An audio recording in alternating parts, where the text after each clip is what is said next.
Taking the good with the ups and downs. I wanna see how the world turns round. Let's go adventure in the deep blue sea.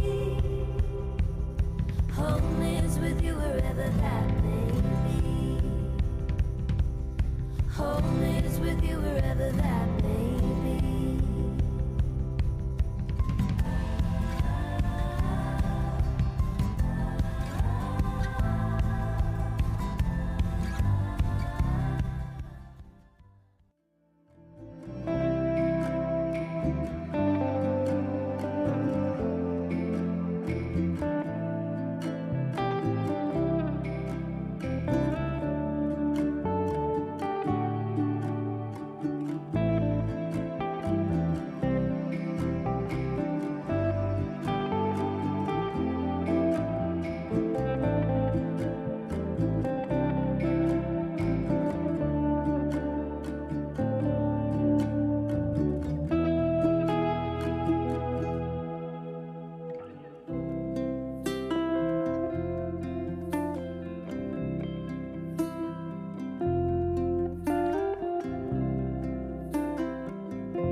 Now that we've arrived here, I would not change a thing.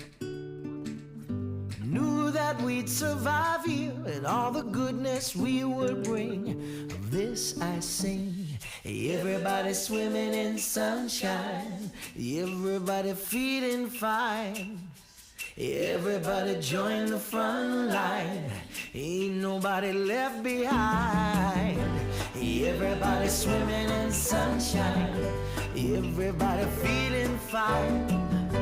Everybody join the front line, ain't nobody left behind. Everybody swimming.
Taking the good with the ups and downs.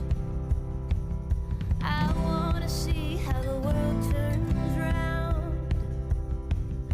Let's go adventure in the deep blue sea. Home is with you wherever that may be. Home is with you wherever that may be.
arrived here, I would not change a thing.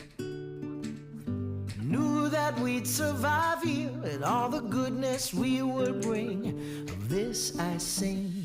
Everybody swimming in sunshine, everybody feeling fine. Everybody join the front line, ain't nobody left behind. Everybody swimming in sunshine, everybody feeling fine.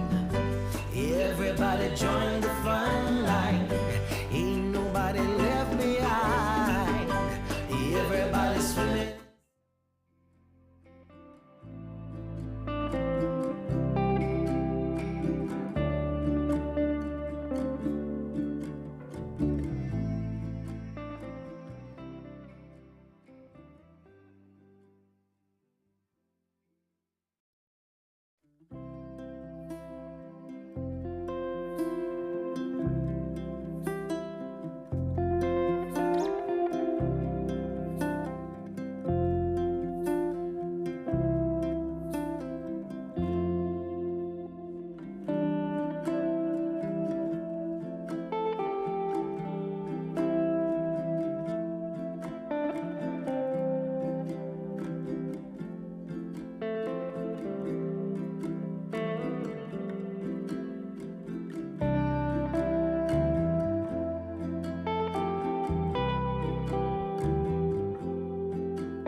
Taking the good with the ups and downs.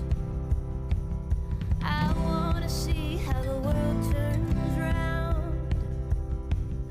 Let's go adventure in the deep blue sea. Home is with you wherever that may be. Home is with you wherever that may be.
Now that we've arrived here, I would not change a thing.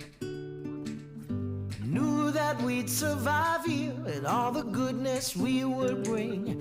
Of this I sing. Everybody swimming in sunshine, everybody feeling fine. Everybody join the front line, ain't nobody left behind. Everybody swimming in sunshine, everybody feeling fine. Everybody join the front line, ain't nobody left behind. Everybody swimming.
the ups and downs.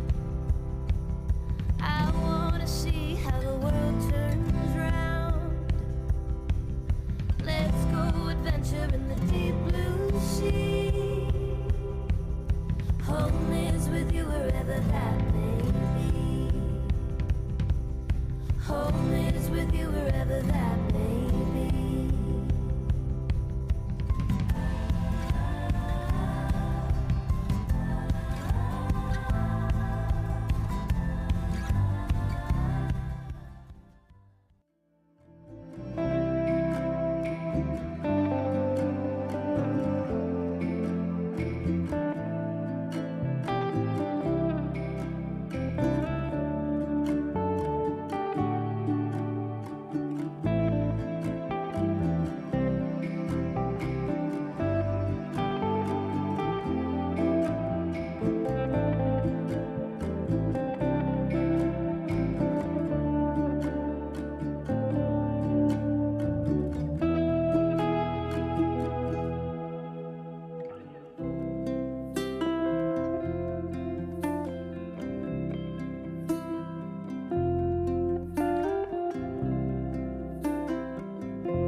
Okay, good morning councillors, officers and members of the public. It's just gone 9 o'clock and I'd like to welcome everyone for our ordinary councillor meeting for the 28th of November. I'd like to begin with acknowledgement to country and acknowledge the traditional custodians in the land in which we meet today, the Darumba people, and pay my respects to the elders past, present and emerging. I'd like to extend that respect to our neighbouring Aboriginal peoples within our local government area, the Gungaloo Nation people, the Barada, Kabalbara and Yetamarala people. Also acknowledging the Torres Strait Islander peoples whose lands are in the Torres Strait but who live and work on Aboriginal lands. Councillor, we could have a long agenda or we could have a short agenda, but we'll see how the meeting goes. But heading towards the pointy end of the year and the number of reports we'll see increase, I imagine, as we try to finish the year off with a lot of the reports that need to be dealt with. Apologies and leave of absence, Councillor, we have nil. Confirmation of the minutes from the meeting held on the 14th of November. Could I have a mover and a seconder that they be confirmed as true and accurate? Moved Councillor Smith, seconded Councillor Wickerson. I'll put that. Those in favour? Those opposed? Motion's carried unanimously. Thank you, councillors. Public forum, declarations of interest in matters on the agendas, councillors. We note we have one there that's been forwarded by Councillor Kirkland. Councillor Kirkland, would you like to thanks, Mr Mayor. Yep. This is a declarable conflict of interest in item 11.1. That's the aquaculture industry development sponsorship request from Rockhampton High School for the Barramundi Grow Out program. That's a big heading. My ex-son-in-law and father of my 21-year-old granddaughter is Mr Collis Holloway, and he's principal driver in the project as a teacher of the aquaculture at Rockhampton High. Although it's a declarable conflict of interest, Mr Mayor, I believe that a reasonable person would perceive me to be impartial, as my relationship with Mr Holloway is very removed. I have no close personal relationship with him, and therefore I'd like to remain in the meeting, and I'd ask eligible councillors to decide if I might participate despite the fact that it is a declarable conflict of interest. Thank you, Councillor Kirkland. I think that's a pretty long bow that people would need to make that relationship with the decision making around this matter. I'm happy to move as suggested, and Deputy Mayor Councillor Fisher second. Councillors, any questions on that matter? If not, I'll put it to the table. Those in favour? Those opposed? Motion's carried unanimously. Thanks, Mr Mayor. Councillor Kirkland. Councillors, any Councillor Smith? I can't get my computer up at the moment. I think it's up now. I'll hold my breath. In the whole of council corporate report, it still talks about Mount Morgan pipeline and the carting of waters. So. Yep, and we do have that in the briefing later on. Is it in the briefing or the confidential? Oh, it's just the briefing. It's not Both, in the both. actual But agenda, is it? if the matter is Yeah. raised at any point through the discussion Yeah. or questions from the table, we can deal with that matter at that time. Yeah. Councillor Smith, you. if that's the way we'll handle that one. So no other further conflicts. If there are that arise during the course of the meeting, councillors, we can deal with them at that time as well. These things do happen from time to time. Business outstanding nil, public forums deputations nil, presentations of petitions nil, committee reports 9.1, the Audit and Business Improvement Committee meeting from the 23rd of November 2023. The minutes are there, councillors. Any discussion around those? Councillor Latcham, would you like to report on the... Thanks, Mr Mayor. No, it was a very comprehensive committee meeting. I just want to, so happy to move this, but just on finishing up on that was this was our last Audit and Business Improvement Committee meeting for this council term, so it's been a pleasure and an honour to be on that committee. So it's been great with Councillor Kirkland as well, so happy to move this.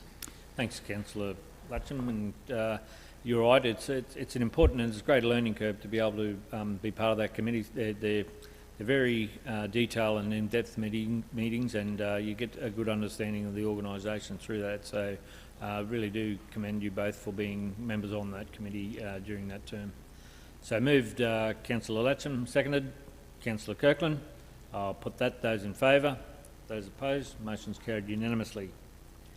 Council, we move on to Council Delegate Reports nil, Officers Reports 11.1, and we'll hand over to Wade to present that report. Welcome, Wade.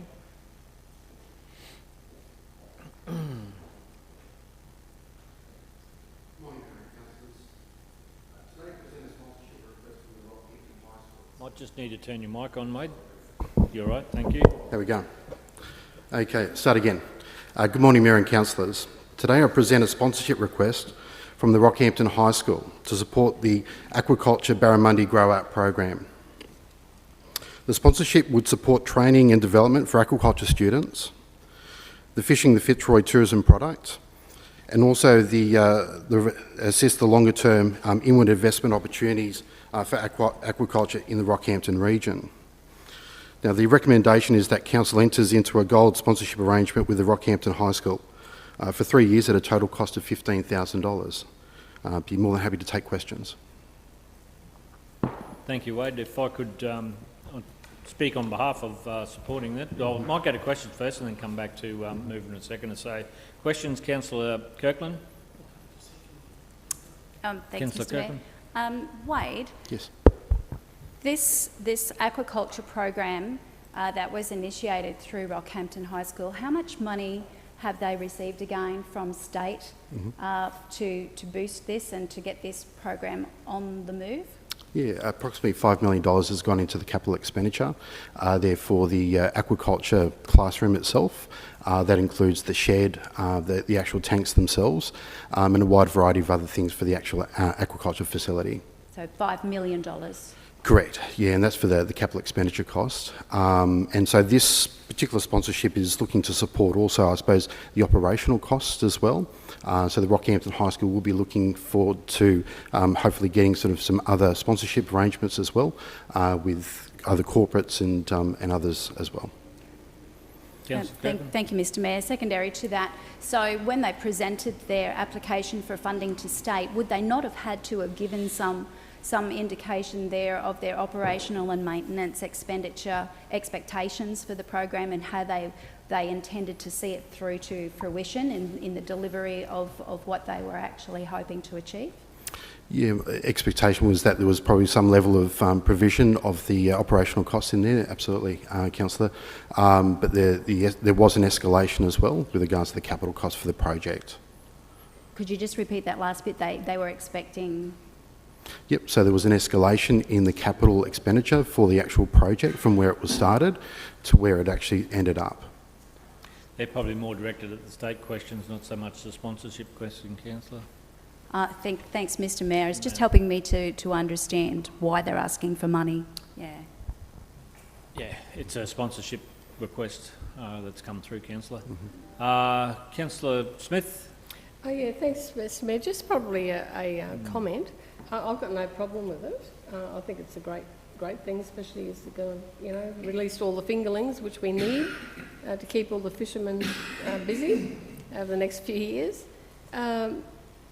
In a school with nearly 1,300 students, and there's only 160 students being educated on an annual basis, which means it's probably just senior level. I would have thought there'd be more students with access to that during the year. I was just a bit disappointed in those numbers. Yeah, through the chair, Councillor Smith, with that is a focus in on those sort of year 11, year 12 students, that cohort there. But the high school is looking to implement other studies around aquaculture for years 7 through to 10 as well, and where possible, sort of utilise the facility for those training outcomes. Thanks, Councillor Smith. Councillor Rutherford? Thanks, Mr Mayor. I think this is great, so I don't have an issue, but just a question, if I could, and that's, we used to purchase, so this is a sponsorship, and in return for the sponsorship is they'll release fingerlings. So we used to purchase fingerlings. So does this, I guess, counteract that purchase? Yeah, so the Fitzroy Stocking Association will be involved with the release of these fingerlings as well, these larger ones. I suppose with the larger fingerlings, they've got a more high likelihood of surviving in the wild as well. So I think the question, Wade, and I was a member on the restocking group. Previously, we'd applied to council for funding to purchase the fingerlings from the Gorb, bring them up from Gladstone and then release them in the river. This is just in the reverse, where the funding will be going to grow them out at the Rockhampton High School. Then the restocking group will do the releases for them. All right. So we don't have to go to tender for something like that? In sponsorship? Not with sponsorship, that's, well, the council table then makes that call on that, councillor. All right, thank you. Councillor Latcham. Thanks, Mr Mayor. Questions through to Wade. Wade, great report. It talks about developing up to 3,000 fingerlings. Is that their maximum capacity that they can grow? Yeah, so through the chair is that their focus will be to initially to get to 3,000 fingerlings and then look if they can actually expand from there. So that might even sort of go even higher from there, Councillor Latcham. Okay, all right, great, thank you. Deputy Mayor. Thank you, Mr Mayor. I want to commend Wade and Advance Rockhampton on this, been involved in this project and the support. This was something I think you brought, Mr Mayor, asked for a report about 8 years ago to the council table there about seeing that we could... Is it a question, councillor, or are you talking to the motion? Probably need to talk to the motion, Yeah, yes, we might just go to questions first and then we'll go into debate. Councillor Kirkland. Thank you, Mr Mayor. Just coming off the back of the questions that have been asked by my colleagues here this morning, the Fitzroy Stocking Association released 10,000 fingerlings. What was the sponsorship to do that, Wade? I believe it was about $5,000.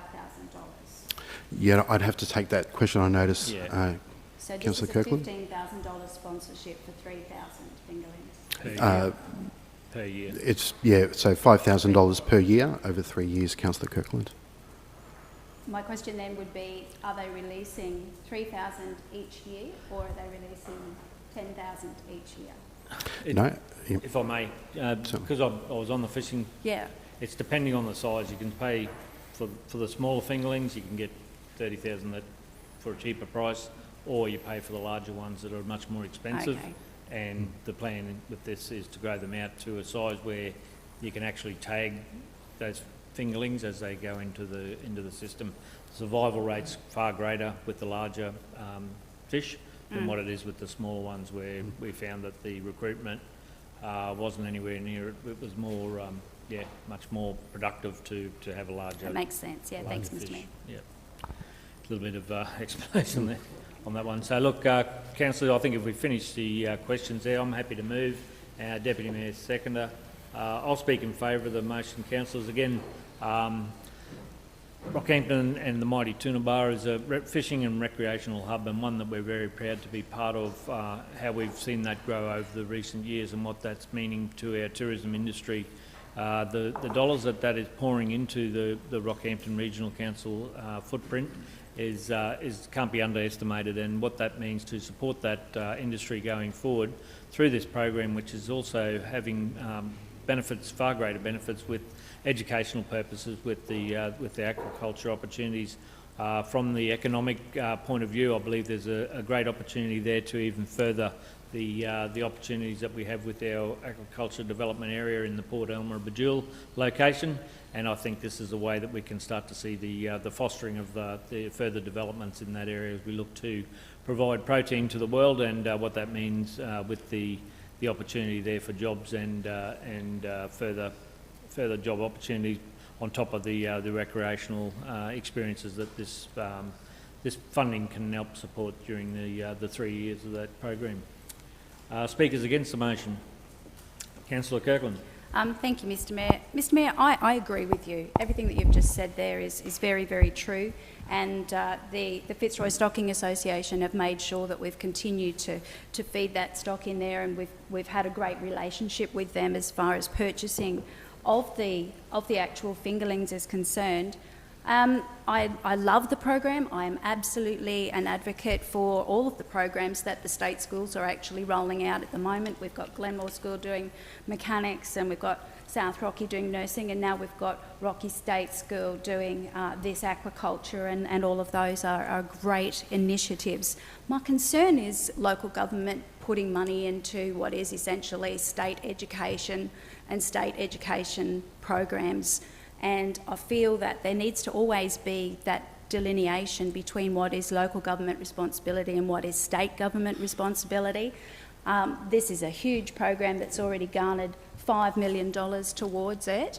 And so I do absolutely commend the program. I commend the fact that they'll be putting fingerlings in. However, I have reservations as to whether or not the program, we haven't seen its success rate, whether they actually will deliver what they're hoping to deliver.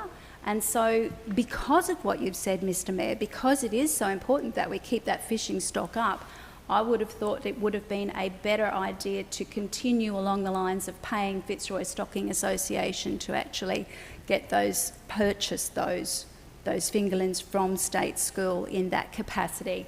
They're still making their money, and they're still then they're called to deliver the product, and we haven't stepped outside of the lane of state and local government responsibility. It is a state education program, and that's my main reason for speaking against this motion today. Speakers for the motion, Councillor Fisher. Yes, Mr Mayor. Sorry, I started in question time. I want to speak for this motion. This is a great development, and I've got to commend Wade and the Advanced Rockhampton team, because 8 years ago the Mayor brought a proposal to Council if we could do something like this in our region, and at that stage we did not have the resources. This is something that I think is going to pay off so well for our community for the future. So I encourage everybody to support this. I think that this is really a great partnership that Council is actually putting their hand up to say we support this as well, and encourage councillors to support this motion. And I'd like to thank personally Wade for his work in with developing the fishing side of things within the Rockhampton region. It's been a long journey, but you're starting to see fruit for all that hard work. Thank you. Through the chair, thank you, Councillor. Another speaker against the motion or a question? Clarification. Clarification, Mr. Murph. yep. I'm just trying to get my head around, because we used to sponsor the fishing group to release them. So we were sponsoring them, they were getting them from Gould. All we're doing now, am I correct, is we're just sponsoring and getting them direct from the school? Yeah. Yeah. Yeah, So- so But they're big. Through the yes, chair. I get Yeah. that, but it's. Yeah, the point of same, we've just clarification. changed the- Just cutting the middleman out. yeah, of it, so the school is actively working with the Gladstone Area Water Board as well to obtain fingerlings that would then be grown out from there. There's nothing stopping also the Fitzroy Stocking Association moving ahead with additional fingerlings. As the Mayor mentioned previously, I suppose the smaller fingerlings have a lower success rate in terms of their survivability, whereas the longer ones have a much higher success rate, and also they can be tagged for citizen science purposes. Thank you. Thanks very much, Councillor. Councillor, any other speakers against the motion? I'll close debate. Councillors, this is a great opportunity to promote recreational fishing in Rockhampton Regional Council as a fishing destination, while at the same time assisting students through the process of the education through aquaculture and what they can do, lead on to further opportunities with their higher education into the aquaculture space. So we will need these jobs of the future, and this is a great way to not only support recreational fishing but also create jobs for our local residents here in the region. So on that note, I think we've gone through. I'll put that motion. Those in favour? Those opposed? You wish to record against Councillor Kirkland? The motion is carried. Thank you, councillors. Great. Thank you, Mayor and Councillors. Thank you, Ed. We'll move on to our next item, councillors. 11.2, the CBD Activation Program, Economic Development. And Amanda to present that report. Welcome, Amanda. Good morning, Mayor and councillors. It's my pleasure today to present a report on the CBD Activation Program. The program is designed to do exactly what it says, activate the CBD. The CBD is the first impression people get when they come to our beautiful city, and we want it to be a positive one, and the idea of this is to enhance that first impression of the region. The office's recommendation is that council endorse the allocation of $100,000 from the existing economic development budget to the proposed CBD activation program. The goal of the program is to turn the CBD into a vibrant hub and to improve the CBD's visual appeal, visitor attraction numbers, so increase the foot traffic to the area, and to foster community pride among business owners and residents within the community. The program is made up of three main components. The first one is a community business and development grant program. The program would be publicly led, engaging the community itself in innovative ideas and how they can see the CBD activated.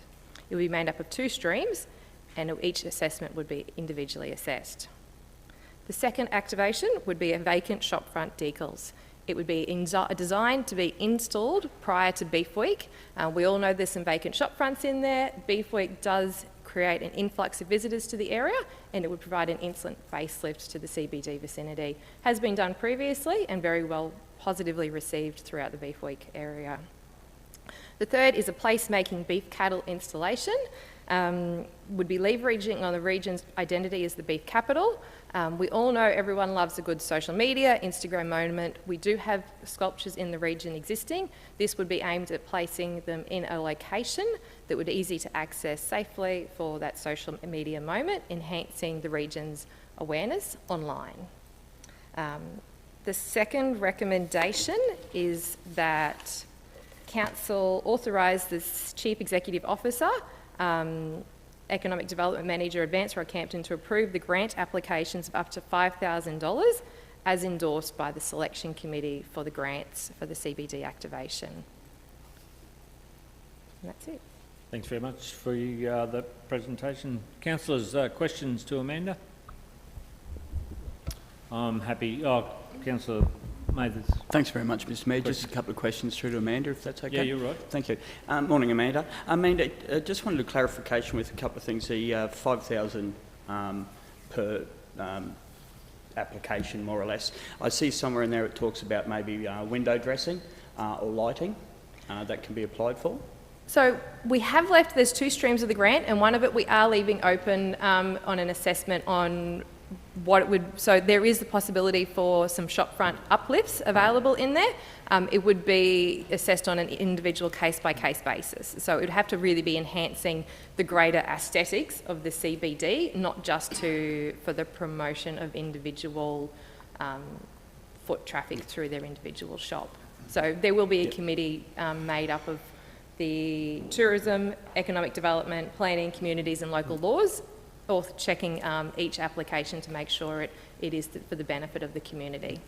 Yeah, thank you for that. So I suppose that was my concern was, you know, I've got no issues if it maybe was used for window dressing that was going to be there permanently to you know, make it look attractive. We just want to make sure that we're not using public funds for people to have a spring sale, you know, and to promote some of the product there. More along the lines of the previous CBD facade scheme. So as long as it was sort of in that general long-term improvement, we'd be open to it. Cool. And just another question, Mr. Mayor, if that's right. Once again, I don't have a problem with this program. I'm just wanted some clarification. Yep. Will there be some sort? I understand that it will all be assessed individually. Will there be some sort of limit on how many people or how many businesses can apply? You know, let's say that someone applied for a couple of the 5,000 streams and then wanted to do something, because I see there's a reserve there with the 20,000 for a more substantial program. Will we be looking at how many shops it's being, or how many applications it's being spread across? Yep, so ideally it would be one business would be able to apply once in the round. So based on the $75,000 at $5,000 per business is what we're looking at there. So, okay. Right. Thank you very much. Thank you, Mr. Thanks, Mayor. Councillor Mayor. There's Councillor Smith, then Councillor Rutherford. Yeah, thanks, Mr. Mayor. I think in the probably nearly 12 years I've been on this council, we have really bent over backwards for the CBD, and it's good to see we're still trying to, you know, improve it as well. Question, Councillor? But I just want to know, there's not a lot of information about the facade. That $5,000, is that for facade or to put some of this artwork or whatever on your shop front? Like, it doesn't give a lot of information about the facade. It's for matching money for facade or shop front improvements, Councillor. Yeah. Yeah. Would it be matching, Mr. Mayor? Because a lot of, you know, you don't get much for $5,000 really, or for 10,000 really. Yeah. 10. No. Well, probably my question is, have we ever looked at the north side as well? Because as much as I know what you're saying, when you say this is the first thing that our tourists see, our CBD, but if you're coming from the north, the first thing they see is along Musgrave Street, and it doesn't look real good. It looks very tired, untidy atmosphere as well, and I just thought, have we got that in mind to pick up the north side as well? Yeah, no, not at this point, Councillor. It's more about the Beef Week and improving the CBD. As the chair and the committee have indicated, they want to bring more of the community into Beef 2024 and having a themed approach around that, around the CBD, and improving that with some of the aesthetics and the looks there. 100,000 wouldn't extend further than the CBD to places like that. Then, you know, if you did north side, then it'd be also, is it out to Glenmore or Allenstown, Wandle, Mount Morgan? With that money, we just wouldn't be able to achieve what we're looking for if we went that far. Councillor Rutherford. Thanks, Mr. Mayor. Yeah, my concern's a little bit about the facade upgrades as well. The activation and all of that, I think, is fabulous. I think it's something that you know, we know has worked well for a number of different events, so have no issue with that at all. But we've already, as Councillor Smith said, we've invested a lot of money into the CBD. You know, we've also invested a lot of money in facade improvements already. I think that... So, are you talking against the motion, Councillor, or a question? No, well, the problem is that it's got that one part in amongst a report that's very, very good. Sorry. Or, you know, options that are Sorry, very Councillor, good. we just have a conflict declaration. Yes, my apologies, Councillor Rutherford, my apologies to the table. When reading this report, I pictured it as East Street up here where we all put all of our focus. My son-in-law has a shop down at Century 21, so I will need to declare that and leave the room. Okay. If that's okay. I'll provide the details to Linda and, yeah. Yes. So, help me out with words. So I'd just like to declare a conflict of interest. It's a prescribed conflict of interest, as my son-in-law Nathan Price is the franchise owner of Century 21. I'm not sure of the actual street location, but it's East Street, Upper End. And I'll give those details. As a result of that conflict, I will need to leave the room.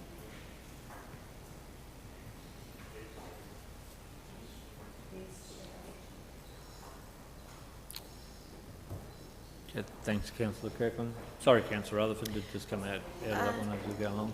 No, Mr Mayor, and I'm certainly not speaking against the motion. I think most everything in that report is really good. Yep. I think the facade improvement scheme is a whole different issue that council maybe need to discuss as a whole, as a separate item, as opposed to CBD activation. So I'm just wondering whether that portion of it can be taken out for a further discussion,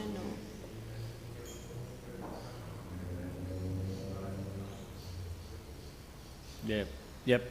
Fine to leave it on the table, councillors, and we'll take it to a briefing session if that's the feel of the table. Pull it apart. Pull a portion of it out of the policy without redoing the whole policy. So. And again, there's more due diligence that needs to be run over this one as well, about how we do with the legals on things as well before it goes through, councillor. So happy to leave it lay on the table, and we can take it back to workshop briefing session. Yep. we're not holding anything up by doing that. No. Yes, you are, but you've got to be comfortable that you're setting the right policy direction to the council. Yeah. So it's a legitimate reason. My other thought was that maybe, whether it goes through, and I'm not saying it will, but if it was to go through, then whether we would look at that component separately and put some caveats around my that suggestion component. would be, if you introduce a policy in a framework that contains it in it as it sits there now, yeah, it might be a bit hard to unwind and bring it back. Okay, let's lay it on the table. Yep. Councillor, I'll just keep getting constant comment from the CBD traders that it's looking really tight. Quay Street's really well, and we've done that up fine, but Quay Street's starting to show a bit of wear and tear. Thank you. Yeah, can I have a mover and a seconder with this one? Move Councillor Wickerson. I'm happy to second. I'll put those in favour. Those opposed, motion's carried. Thank you, Councillor. We'll invite Councillor Kirkland back in. Thanks very much, Amanda. Yeah, voted in favour. Sorry. Yep.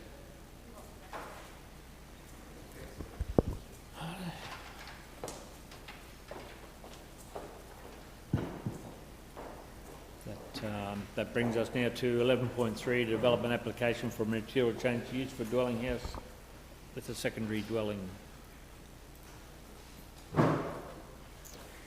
Thanks very much. Angela? Good morning, Mr Mayor and councillors. This development application is for a dwelling house with a secondary dwelling within an existing building located at 17 Central Street in Mount Morgan.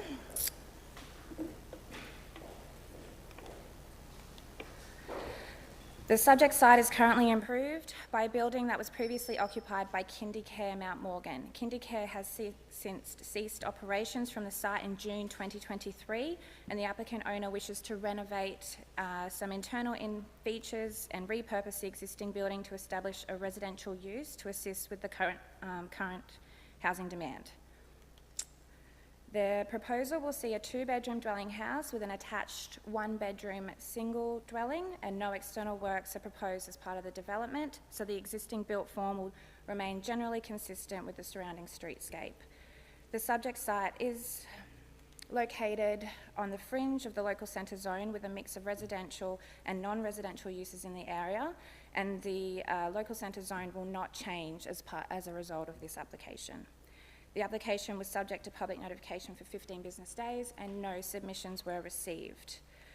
The proposed development is for a residential use located in an urban area designation and does not compromise the strategic framework, therefore is recommended for approval subject to the conditions outlined in the report. Councillors, any questions? Councillor Latcham. Thanks, Mr Mayor. Just a comment more than anything. We'll get to a question. But comment, it's a pretty sad day when a childcare centre is more important than a couple of bedrooms.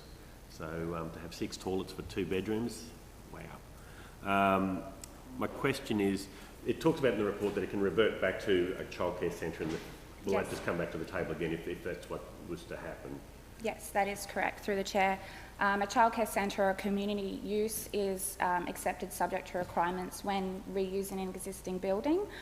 So we may not even see an application if it was to revert back to one of those uses in the future. I just would have thought there was more need for childcare centres, just like aged care. They're the 2 things. We can't get enough of them in our region, and yet this is happening. So I'm a bit disappointed, but it is what it is. Thank you. Thanks, Councillor. Any further questions? Could I have a mover and a seconder with regards to the recommendation? Move Councillor Smith, second Councillor Mathers. Councillor Mathers, second Councillor Smith. Councillor Mathers and seconded Councillor Smith. Sorry.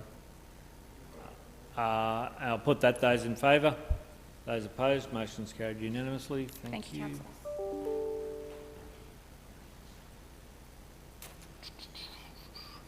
11.4, the Rockhampton Museum of Art Collection Management Policy and Procedure. Good morning to John.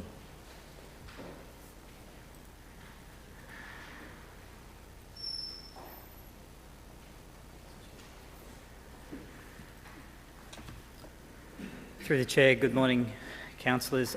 Here we have before you the new collection management policy and procedure for Rockhampton Regional Council, Rockhampton Museum of Art. So the recommendation that I have is that the Council adopts the Museum of Art collection management policy and procedure attached to the report, approves a review date for the Rockhampton Museum of Art collection management policy and procedure of October 2027, and adopts the amended Rockhampton Museum of Art Board Terms of Reference. We discussed this policy and procedure in a reasonable amount of detail recently in the workshop. It's also worth noting that we used a member of the Rockhampton Philanthropy Board group as part of the group that considers acquisition, so we just need to make a minor change to the terms of reference there to align that with our new collection management policy and procedure, and recommend it to the table for consideration. Thanks, John. Questions? Councillor Wickerson. Thanks, Mr Mayor. Through you to John. I love that you've taken on board what we discussed in the briefing, and for major, especially de-accession, it'll come back to the table to make sure that we, on behalf of the community, are content and happy with that. So my question is, some of the money that we gather through, particularly like through the Moya Gold bequest, is dedicated for acquisition of new artwork, and that's a given, and that's excellent. The Philanthropy Board, I recall when we were doing the Museum of Art initially, was also to raise some funds, as well as acquisitions, but also to raise funds for the fit-out, which also went over budget significantly by quite state-of-the-art lighting and petitions and other gear to fit the museum out. Has any money been raised to that end? I can't remember the figures. It was quite significant amounts of money. Through the Chair, I believe that we did meet the budget for the overall project, including some of the fit-out. We made cuts of, we may have adjusted the budget there to make sure that we achieved that. We're finding that philanthropically with our site, people are probably not as keen to donate for equipment. That may change in the future. When the new council comes into place in the new year, we can have a look at how the Philanthropy Board are going. We do have quite a number of funds that the Philanthropy Board and the group that preceded it, the Trust, has raised over the years, and if we do need to use some of those funds for operational matters, we could consider that, certainly if it's a piece of infrastructure that has an ongoing life. Mr Chair, supplementary to that, I also recall we were looking at a range of naming options for everything from structural parts of the building to stairs and all that. I can't recall seeing any of that being applied. Has that not succeeded? That hasn't been as successful but the thing that we've learned in the process is that if people give us money through DGR status, which is a deductible gift receive status, there's a reasonable amount of limitation that we can have on what recognition that we can give. So we can look at trying to increase that if that's what you'd like, or we can consider whether we put some of the philanthropic funds that we've got that haven't been tied in a particular way to that. So very happy if we'd like to maybe consider another workshop or a report on the functions of the philanthropy board. This report's about the collection management policy and procedure. Yeah, and I'm very happy with that and happy to support that, Mayor. Just I think we need to keep a little bit of focus on the ongoing operational costs of it, and like all of the fit out and the finish one day will need to be replaced, so we just need to be conscious about keeping that balance. It's not just all about acquiring art, which is important, but it's also about the... I think one thing, if just through the chair, I can speak to that. What we're actually also starting to see is that some of the giving that we're receiving, people are interested in supporting also some of the programs that we deliver, and if we can have, if some of that work, that giving goes through some of the actual programs that we deliver, that means we can then probably reduce the money that we need to spend on that, and then we can put funds towards some of the operational costs. Yep. So we could probably cut the pie in a different way, if you know what I mean. Okay, thank you. Good comments, thank you. Thanks, Councillor Wickerson. Councillor May, there's a question.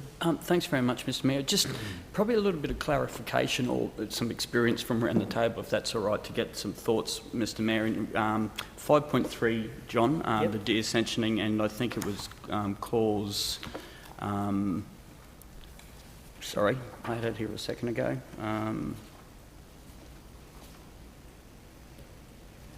I'm sorry, I've lost the clause, but basically what it says is if something is sold off, de-ascensioned, that the money must be used to purchase more artwork.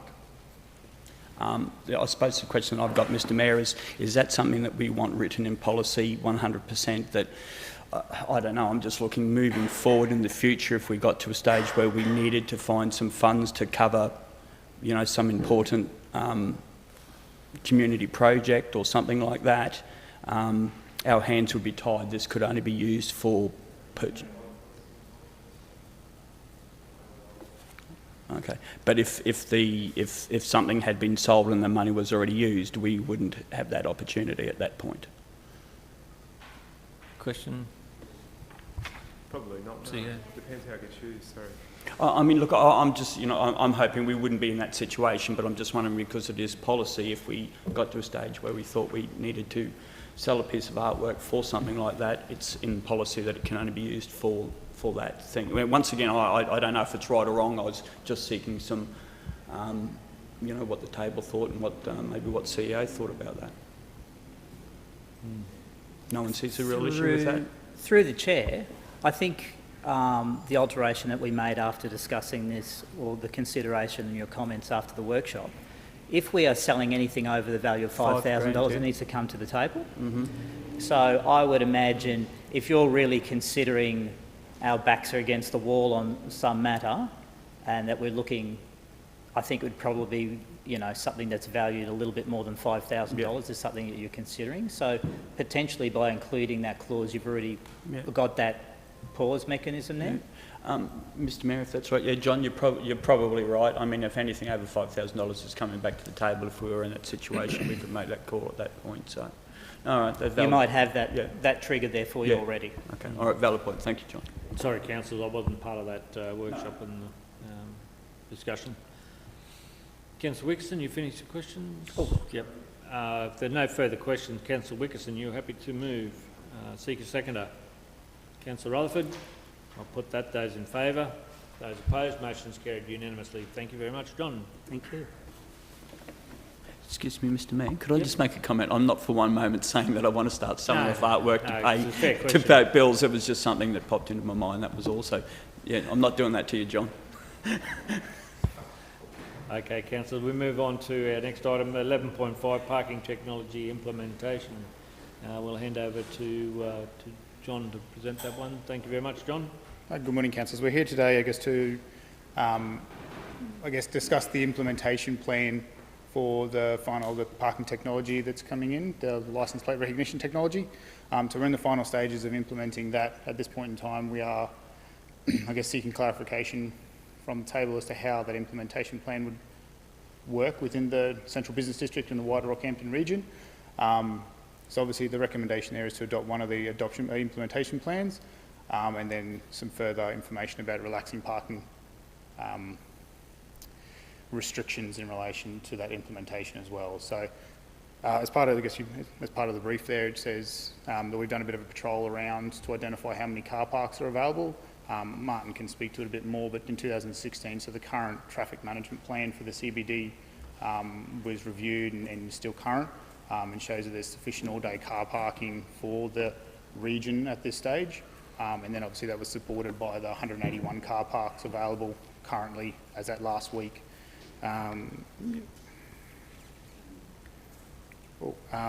We went back and had a look at the CBD data and occupancy, so it is still at about 62-63% utilised. So there is still that 38% that's unoccupied for the businesses in the area. We obviously have put forward 4 options here in relation to it. They vary, given that one is implementation now, before Christmas, one is in January, the other is to modify how implementation is done rather than utilising the technology, utilising how we currently do parking and just advertising it, using the parking infringements and a further letter to let people know how it is. And the 4th option is obviously to put it off for an extended period. Thanks very much, John. Questions, councillors? Councillor Smith? Just interested in this survey that you did, just through the chair, and I just wondered why wasn't East Street done between William and Fitzroy, because that's where all the complaints are from the business people, and you sort of way out in Stanley Street, and I know the CBD is a big area, but the people that park down there would be people that are going shopping for the day, or they work in the CBD, but you say within 800 metres. I mean, people won't walk 10 metres to go to a shop. They want to park right in front of it, so I don't know how they're going to walk 800 metres, but anyway. I just wonder why East Street itself wasn't done, which has always been the problem. So through the chair, so that's just those 181 car parks are just available all-day car parks, and none that have parking restrictions, so 2 hours, 3 hours, 1 hour. So that 62% occupancy covers all of that CBD area where there is currently parking restrictions. Okay, so this 181 is where there's no parking restrictions? Correct. Okay, I read it differently, sorry. Councillors, I have some concerns and a question there, though, through to you, John, though. Is the current consultation through the local laws including parking infringements? With our current staff, or the current review of the local laws, we're out for public consultation on that. Is that including parking infringements? It includes parking offences, yes. Yep. And would that be part of the consultation that you're doing with the CBD traders as part of the implementation of the timing of the introduction of these? Through the chair, no. So that's done through a separate process. That was the public consultation that was just completed on Friday. Yes. The local laws consultation process is different to this consultation. What I'm suggesting is that they're both around the parking infringements and parking fines. Are we doing 2 things separately without consulting with the community about that change and what that would mean? So I guess through the chair, do you mean as a combined, if local laws were to get up and the parking technology Well, when you're talking change? to the public, you say, did you realise that the parking infringements are increasing and we're coming to this new technology or new system that we'll be implementing? What's your views on that as part of the consultation, and what the outcome would be of that consultation? Would that be presented back to the council table before we make a decision? All I'm trying to say is these are some big changes that we're talking about. If we're looking at the figures in the report, that's quite a substantial impact to the CBD, and I just have concerns about what that potential could be going forward. The consultation on the local laws will come back here. Yeah, so through Chair, yeah, so once the consultation is now completed for the local law review, so that then just comes back to the council table to make a decision whether they adopt that local law and make any changes to it. So either adopt it as it was, adopt changes that were made as a result of public consultation, or make further changes. Yep. But But we're going through with this one now before we get that back to the table. That's all I'm suggesting. That's correct? Either way, Yeah. All I'm suggesting is we should do the both consultation together to get the best outcome when you're talking about parking infringements and changes in the parking regime.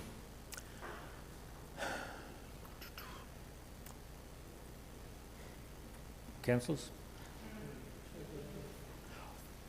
Can we take this back to a workshop to take further? I just have some more concerns about what that means with the introduction of this. It seems, and if the workers' health and safety is a concern and the risk to it, then we should stop parking infringements across the board. Then, if there's a real concern about well, that's a decision for the CEO as an operational matter to be able to deal with. But as far as the fines and the policy go, we need more time to understand what that implementation means when we're talking about what that's going to be. If we're out doing public consultation, we should be doing it in a combined approach with both the changes to the pins as well as what we're meaning with this new technology. So I believe we need to go back to the workshop and ask those questions and understand it fully before we implement those changes. Councillors, I'll be recommending that we take this back to a matter lay on the table until a further briefing session to discuss those opportunities or those options. This is a large change and one we need to be fully across before we implement it. And Mr. CEO, I'd suggest any of those other operational side of it, then that's up to the organisation to manage. Councillors, questions? Councillor Rutherford. Mr. Mayor, we don't set the pins, do we? We do, that's part of the... Yeah, through the Chair, yes, we set the portion of the penalty amount in the local law. So the state sets what is a penalty amount, a single penalty unit, and then council has the ability to set what they charge then as a portion of a penalty unit to a parking infringement or, Okay, alrighty. And that's part of what the consultation is with the local laws, isn't it? Yeah, so there was considered as part of the public consultation. It was out till Friday. Yeah. All Further question, Councillor?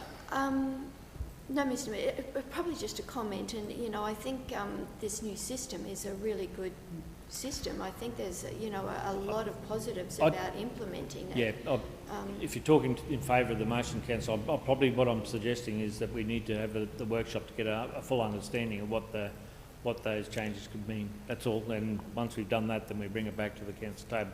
I just don't want to do something and then find that we're causing a problem there without the due diligence and the consultation with the community before we make that change. Question, Councillor Wilkinson. Thanks, Mr. Chair. Through you to John. In the interim time, regardless of when we implement this new system, from now until that point, will we go back to the current system, like just a manual issuing of infringements, or...? Through the Chair, yes. Well, if that depends on the safety aspects of it, yes. If it becomes too dangerous, that would be for the CEO to decide. Only because, Mr. Mayor, I'd be anxious if there was no system in place. It would be a free-for-all over Christmas. We can't push it. Yeah, that's a decision for the organisation.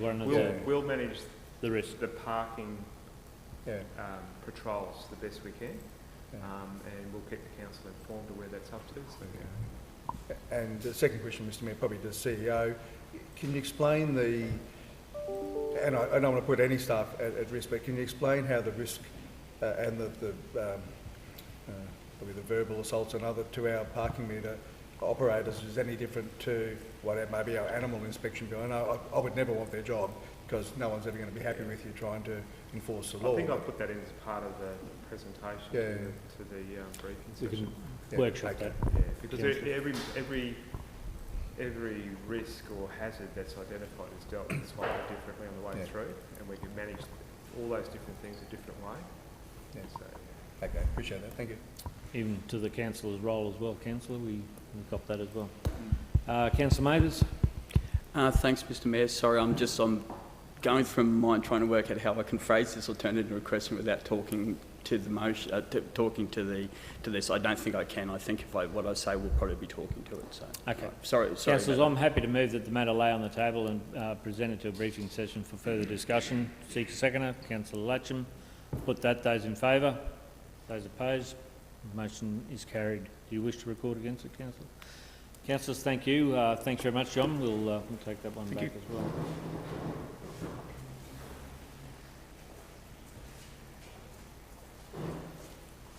Councillors, our next item there is the 11.6, the Queensland Resilience and Risk Reduction Fund. Hand over to Martin. Thanks very much, Martin.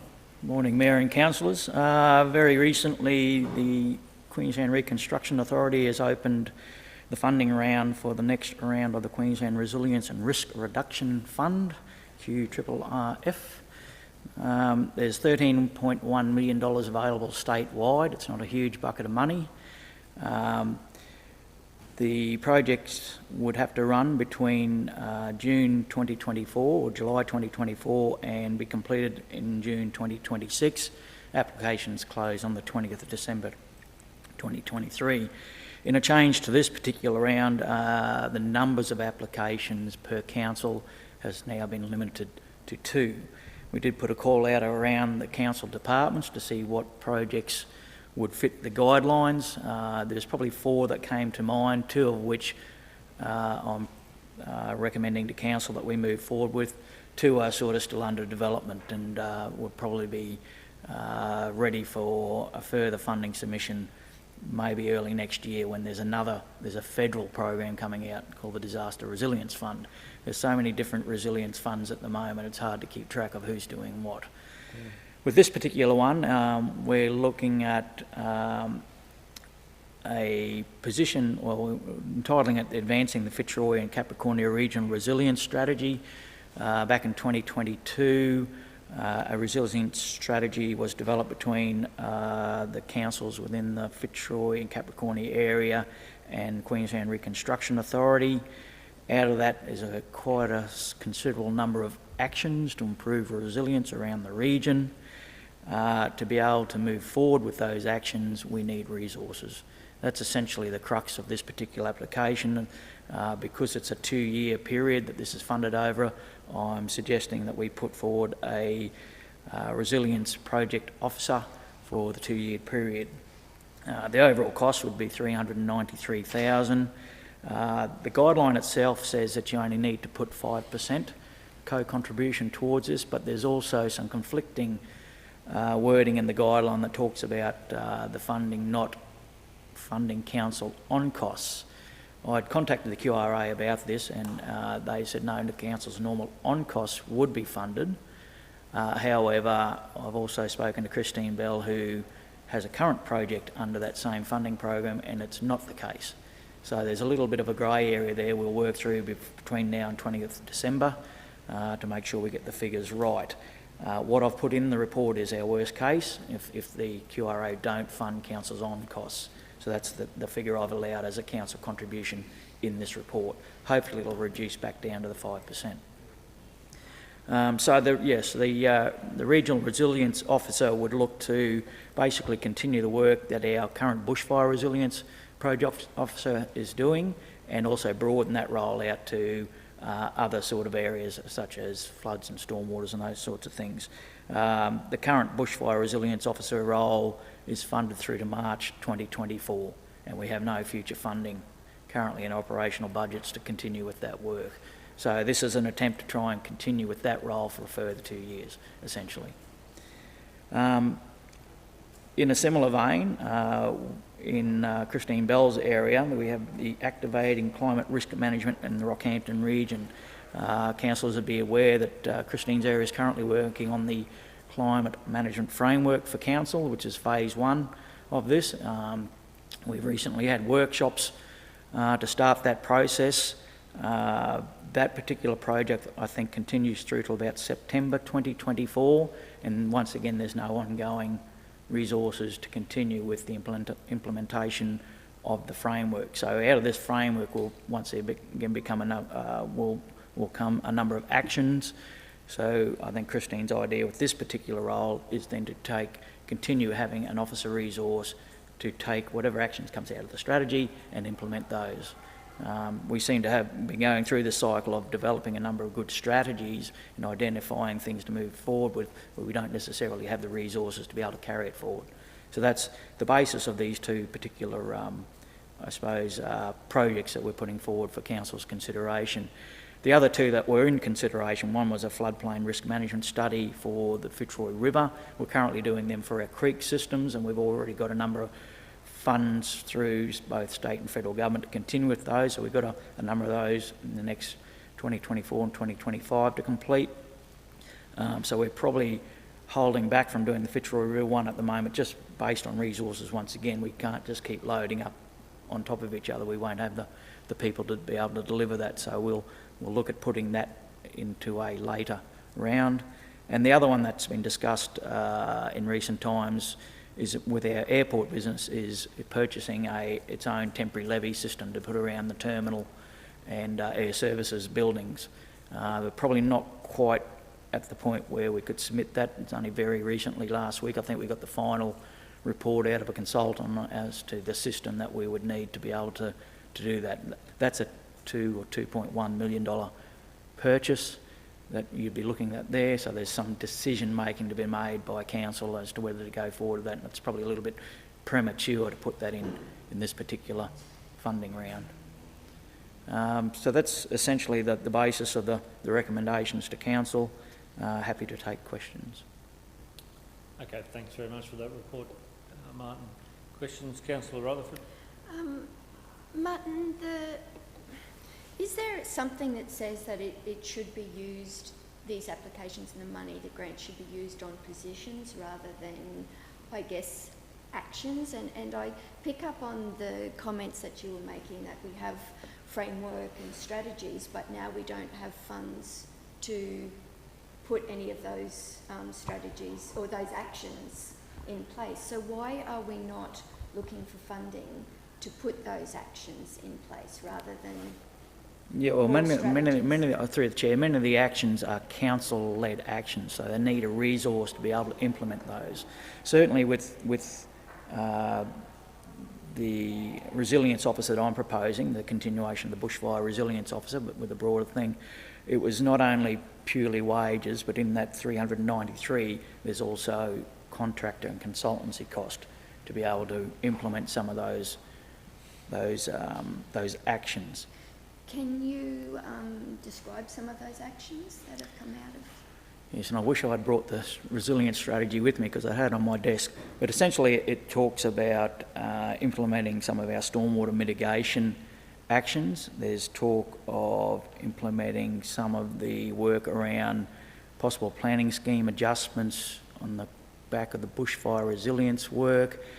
There's reviews of all our evacuation centres and possible changes to operating procedures at the evacuation centres to accommodate a much broader sort of section of community and make them more easily accessible to vulnerable aspects of our community.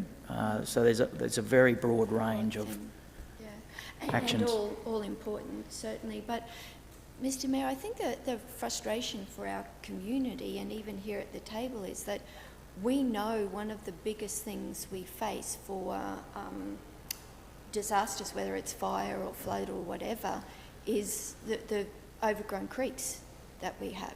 You know, our community are telling us the fires, the creeks are a hazard with the fires, the flooding components, you know.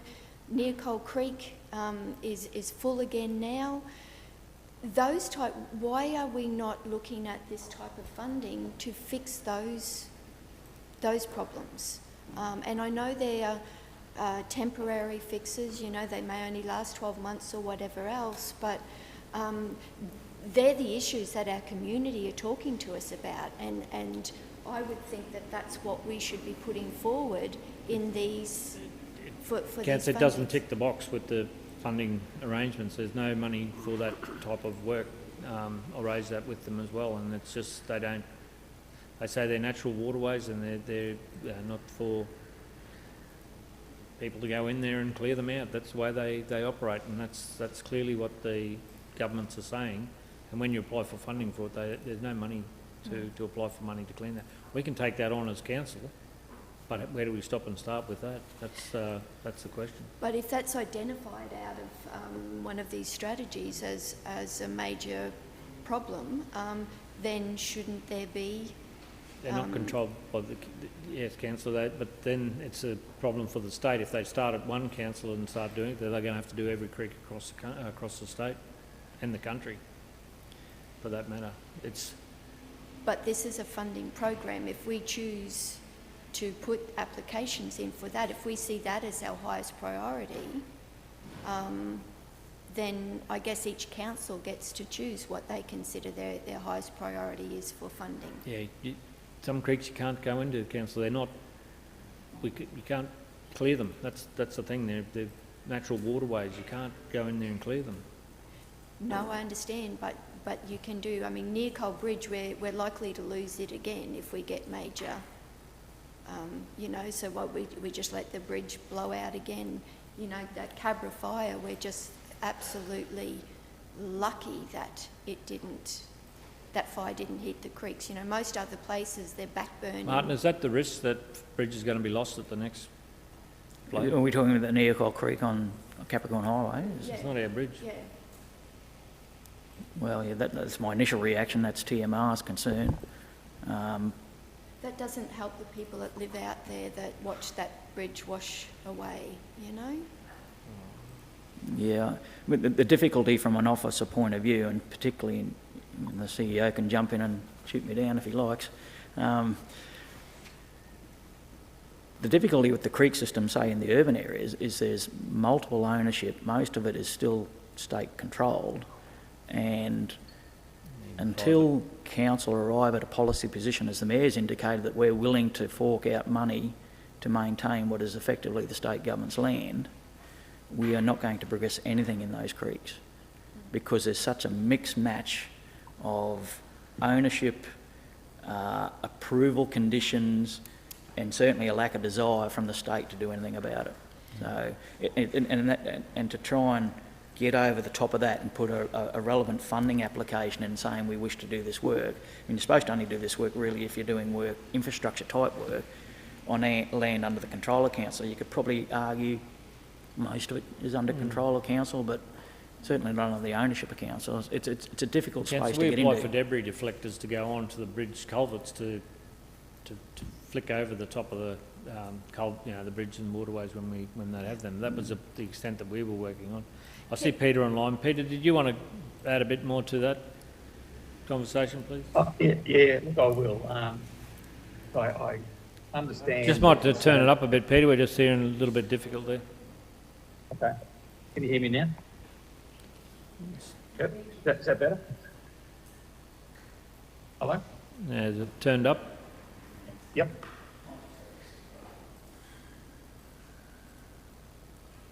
Just coming through a bit soft, that's all, Peter. Okay. That's better. Okay. Look, I understand the concerns that Councillor Rutherford is raising, and it's something the community sees all the time. And what's been said, I agree with in terms of the programs don't really target this kind of work, and it is kind of like almost a maintenance program that you're talking about. The other overlay is that it's generally not supported in principle and policy to clear creeks to clear habitat, even though it might not be a natural thing growing in there. There is no government that wants to jump in and start clearing creeks. If anything, they're more likely to support a program to plant it to grow the correct species than clear a creek. So to try and get a state government program that's going to fund creek clearing, I don't think you'll ever see it. It's just not going to occur, unfortunately. But I accept there's problems, okay? Mr. Mayor, can I just ask then, just to help me understand a little bit more, the same would have been spent, and I like the idea of planting, I think that's brilliant, but the same would have been said of state government land on mountains where we've gone in and cleared fire breaks as protection. Wasn't us that did that, Councillor? That was Fires that did that. Yeah, we work with them. They put the fire breaks in, and we came after that to maintain them on our land. They went through private land, and that's why the fire breaks are still an ongoing problem, that they go through, traverse through private property, and people don't want fire breaks on their private properties. That's their risk management, but that's the problem that we face when you do those types of things. Yeah. I just don't understand why a fire break is important on It one area. wasn't us. Yeah, it was the fireys did that for a purpose at that time.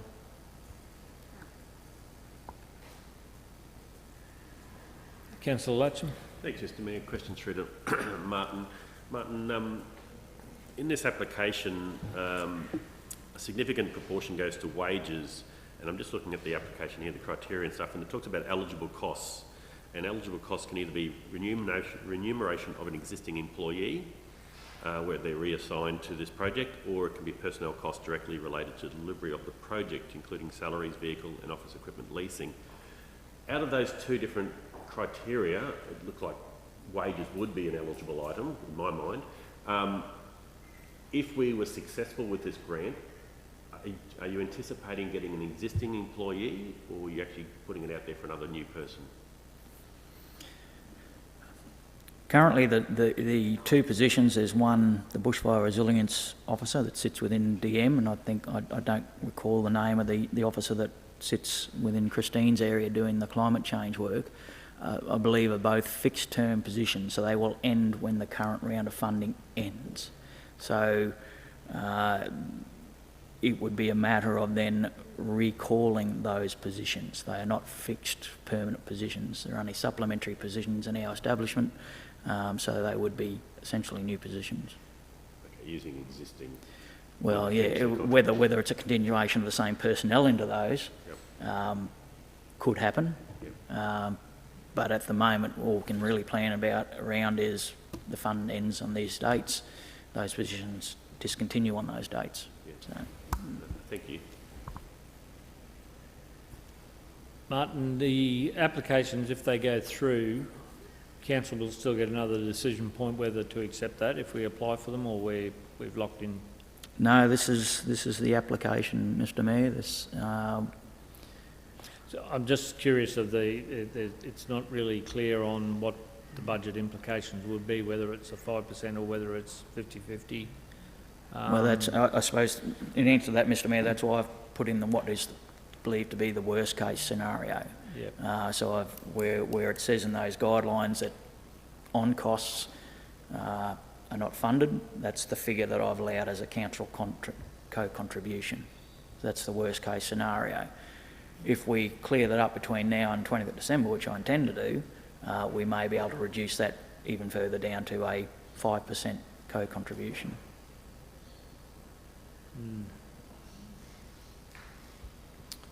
Okay, thanks Martin.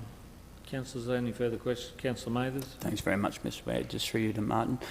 My question was similar to what Councillor Latchams was, but I just wanted to talk about a comment that you made there in regards to, you know, if the funding was available, those jobs at the end of March 2024 would have to go back out to the open. The only issue with that, and I understand that might be a policy, but you've got people that have already been doing the job for 2 years. If they get moved on, all that work that they've done is lost. All that knowledge that's been accrued by those people has been lost, and you start someone new, we start again. That's not a very efficient use of that money at all at that point. Through the Chair, the answer I provided before is technically correct.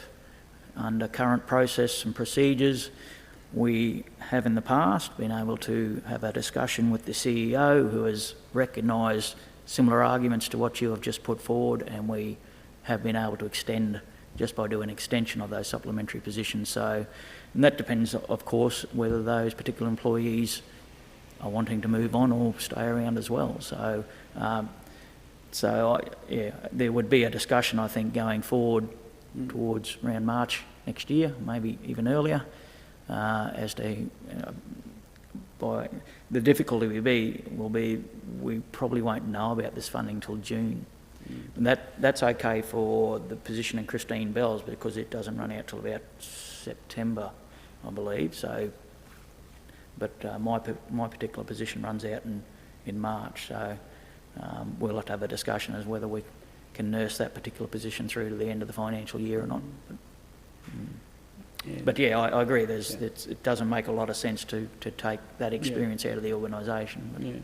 Thank you, Mr. Mayor. Just a comment. It just seems funny that the funding that's always available is same. We had the same thing with the Flying Fox issues. You know, there's money available to write policy, write procedure, but there's never any money to make real change on the ground.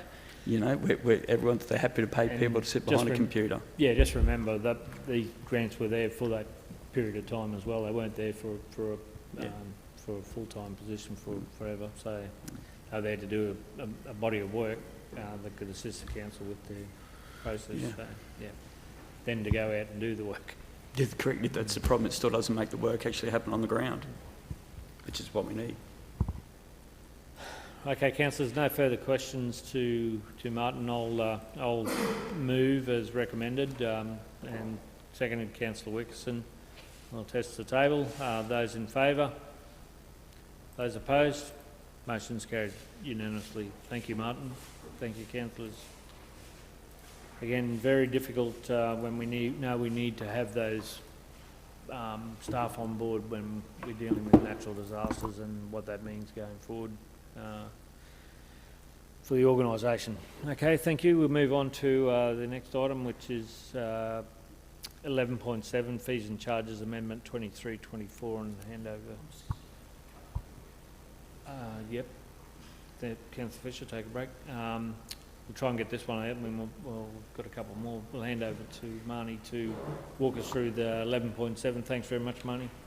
Thank you, Mr. Mayor, and good morning, everyone. So this is just a report in relation to amendments to certain fees and charges in the 23-24 fees and charges list. Firstly, as in the report, we've identified some changes in relation to the Heritage Village, particularly in relation to packages that we've had on offer. So you'll see there fee 15 classic outdoor ceremony package to increase from $300 to $500 per function. The fee 22 dry hire for a minimum of 3 hours, not-for-profit only, local not-for-profits changed from $80 an hour to price on application. Fee 23 classic function package changed from $2,500 per function to price on application, and the fee 24, which is the signature function package, changing from $5,000 to $5,500 per function. As a result of the market events and the participation in that, we've also identified that we increase the stallholder fees to match those events of similar nature, so increasing for each site by $10, plus amending the amusement ride fee from price on application to $85 for transparency. So that's effectively what the changes are in relation to the Heritage Village. There were some specific hours changes made to fees 11, 16, 18 and 19 as well, based on the seasonal changes to the operations. If there's no questions in relation to the Heritage Village, I'll move into childcare. Questions, Marnie, on Heritage Village? Thank you. Councillor Wickerson, Rutherford, Latcham, Kirkland. Yeah, thanks, Mr. Mayor. Through you to Marnie. Just some clarification around why we have to have price and application. Is it because each application has some variation in what the customer wants, or because one of the lines down further going from the amusement ride back to a set fee for transparency, that seems to counter that a little bit. I might, Councillor Wickerson, through the chair, I might hand over to Pat and he can talk to that further. Okay, thank you. Hi, so through the chair, the difference with the like function packages, like for a POA, it's more so we can adjust to different hirers' needs. So at the moment, like, you know, if we want to take anything in or out, like, we're quite restricted. So then we can adapt to like each client's needs to cover all our hard costs. Whereas we found with the markets, since we didn't have that transparency, like on that booking form, like there was just a bit of confusion. So we wanted to make it really clear for those stall holders for the entertainment of like what their fees were, so they would know coming up. Well, I suppose general knowledge is that our signature package is our most popular, and that one's a more inclusive package, so it's really easy to give that price because again, it's everything included, so we don't really need to adjust. Okay, thanks, Mr Mayor. Probably just in addition to that, so even though, say, the customer might come in with 20 things that they want and we've got to adjust it accordingly, do we have a fixed price internally for what each, so... Yes, so internally so we it's not do. a subjective thing, it's very structured out, Yeah. at least internally, when they tell us what they want. Yes, right? we do, yeah. Okay, no, that makes sense. Thank you. Councillor Rutherford. Yeah, my concern was a little bit the same. Price on asking, to me, is always difficult. It doesn't give anyone any idea of what a ballpark figure they're looking at. And yeah, transparency, I saw a little bit funny in that they're saying it should be there for transparency, but then on others we're going, well, we're going to take it away.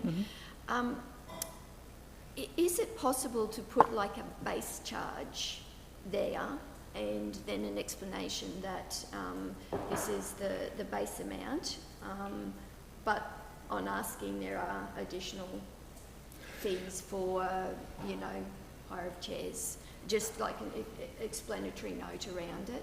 Yeah, so I suppose we, like, the struggle around that is making more, like, administration needs for, say, fees and charges. These other packages, like, the offer isn't taken up. So even in this last, like, calendar year, there's been no one taken up on, like, the local not-for-profit hire. So then to create something for that, like, I suppose I would, it adds more operational costs and administration costs to add on. I suppose taking under advisement whether we create more of a information package, if that's more what you're looking for. Like, we do offer, like, our other information booklet through our website. Is that what more you're looking for? I just think if someone was looking to hire your facility, that, you know, if there was, you know, as it stands, the classic function package is 2,500. So if they saw that, they would have some idea. If there is just nothing, they, you know, I would look at that and go, okay, well, the closest I can see is 5,000. So am I looking at around 4,000 for that package? Wow, that's way out of my price range. Yeah. I'm not even going to bother trying there. Oh, yeah. Yeah. Well, I suppose to speak to that through the chair, what we've also found at the village in the function space is that, again, our signature package is most popular. And even when I worked in that space, our classic package with all the add-ons, some of them were actually going over that amount. So there was inconsistency with our value. So, like, yeah, I suppose. Yeah, I suppose that's where we... Yeah, like, Councillor Wickerson just suggested, you know, packages starting from and give that, just that base thing. Mr Mayor, this was sort of considerable changes to these fees, and we would normally work through something like this to make sure that they were not going to price us out of the market, and it doesn't say. We've just been given suggestions. I'm assuming you've done your homework to go, this is not going to price us out of the market for any of the increases, because they are significant. Yeah, so I can totally speak to that, so through the chair. So if we, well, I might start just going through a few of them. So our ceremony package, so that's gone up by $200. That's also to cover our operational costs to put it on. So we actually revised that through our new functions and booking officer, and it actually costs us over $300 in wages to do the grounds, do the paperwork. We also do the basic setup for those events. So that was the key thing for us to cover operational cost. With the signature package, we are well within the market, so I don't have our price comparison here, but we are about half the price of all other major venues around, so especially those, what we would call unique venues. So when you're looking at places like Eden, Headlow Creek and all those different ones that we're competing against in the wedding space, they start around $10,000. So we're really quite competitive, like in the market, even with our increase of $500. I don't believe we increased last year in that signature package, which is our all-inclusive package. So we really are a good deal, like in the industry for our wedding packages. Even speaking to our stallholder increases, we're still below, even below other council markets. So we've increased that only by $10, but we're still, that's meeting the price of the markets at Stockland, and we would still be $5 below the current Christmas fair stallholder site for the same amount of space. So we have done a lot of our research to make sure that we don't decrease our bookings, because as far as a heritage village in tow, like that is our main money maker. So we don't want to increase our risks there by losing any bookings. So we're actually very confident with those increases that like we'll still stay very competitive and really subsidise like our current operational costs. So we're very confident with where we are in the industry and our increases. Yeah. Thanks, Pat. Thanks, Mr. Mayor. Thanks, Councillor Rutherford. Councillor Latcham or Councillor Kirkland? Sorry. Thanks, Mr. Mayor. Just a question on fee 15, the classic outdoor ceremony package, just to get an understanding of that. Is that where they just hire a park or somewhere other and that's it? Yeah, so our ceremony package, so again, we don't get too many of them. No, sorry. It's not a park as Kershaw Gardens or anywhere else or another garden. That is the Heritage Village. Oh, sorry, Heritage Village. Yes, sorry. You're right. Yes, sorry, that's right. And second part, if I can, Mr. Mayor, do agree with Councillor Rutherford. The from an amount sounds appropriate, because even fee 24, even though it's the most popular one, I'm sure if they want something extra, they're going to have to pay that on top of the 5,500. So I'm sure they can add on. Everything can be added on, no matter what level you come in at. So I thought that was probably a good suggestion, that the from with an actual amount. Yeah, so then we can definitely add that into like our package information and even on the website. Yep. Yeah. Okay, thank you. Thanks, Councillor Latcham. Councillor Kirkland, you're throwing me there. Thanks, Mr. Mayor. Look, I'm hearing what my colleagues are talking about. Councillor Rutherford certainly talking about competitive pricing. And it's great to hear that we are actually lower than our competitors. So. That being said, the Heritage Village, a lot of the work and everything that goes into is volunteer work. I'm just wondering, is this, when you're doing your P&Ls and you're looking at the profit that you're making, or are we breaking even with these costs? Are we losing money overall? I suppose probably one might make profit and one might make loss. I think you mentioned that a little bit earlier. And is it that because it's council versus private enterprise out there that we have higher costs, or do we actually in fact have lower costs because there are volunteers who are opening up and letting people come in to do their photography and whatever else? So through the chair, these function packages are not delivered by volunteers, they're delivered by staff. So through paid? All paid. Yeah, so this is very much like through the shearing shed and all the function packages, it's very much a business covered operation. So we do have a venue booking officer and function casuals to deliver all that. And even with our bump out, that's covered by the staff on site at the time. So this is all delivered without volunteer assistance. Yeah. Thank you. Through you. Yeah, through you, Mr. Chair. That was going to be my question. Is it purely just cost recovery, or is there profit that's made? Is the goal here to see, particularly with the function packages and that sort of thing, to create some sort of revenue to help move the Heritage Village through its other costs? Yes, through the chair. It's very much, that's the case. So this is our profit-making part of the village. So we are trying to stay competitive and not lose cost. At the moment, we are covering costs, but that's also what came up with the POA for the classic package as well, so we could cover all costs there. So, and we had cost increases with wages that also leads into the increase of the signature package. Yeah, thanks, Pat. Thank you very much. And probably not a true cost, councillor, as well. There's all the depreciation of the village and all the extras that we pay for throughout the year. So, yeah. Okay, councillor, if there are no further questions with regards to the officers' reports, could I have a mover and a seconder with me? Oh, sorry. Sorry, jumping the gun. I'm looking at the time. Sorry. Thanks, Barney. Apologies. So the next part of the report is in relation to childcare costs, and councillors will recall that we usually bring a change to the childcare fees to council around this time because we start charging the new fees in the beginning of the calendar year. So this is the reason why the childcare fees are coming to you now.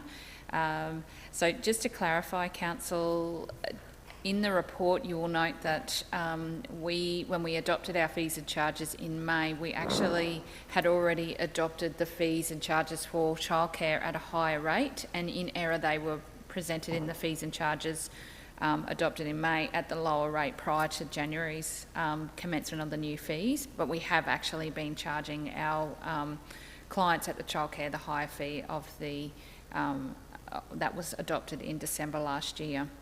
So effectively what we're looking to do in terms of an increase is a $5 per day per child increase for all of those fee areas for nursery, toddler and preschool attendees of the childcare centre. So that's moving from $115 per day for nursery to $120, $115 to $120 for toddler, and $110 to $115 per day for preschool. Question, Councillor Latcham. Thanks, Mr Mayor. Questions through to Marnie. Marnie, a lot of those fee increases are relatively significantly less than CPI, which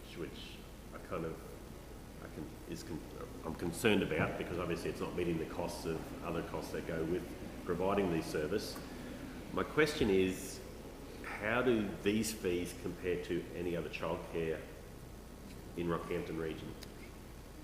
Yep, okay, so Councillor Latcham through the chair, in response to that question, which are good points to make and something that we look at each time we're looking at these increases to fees and charges, we have looked at the other centres' fees.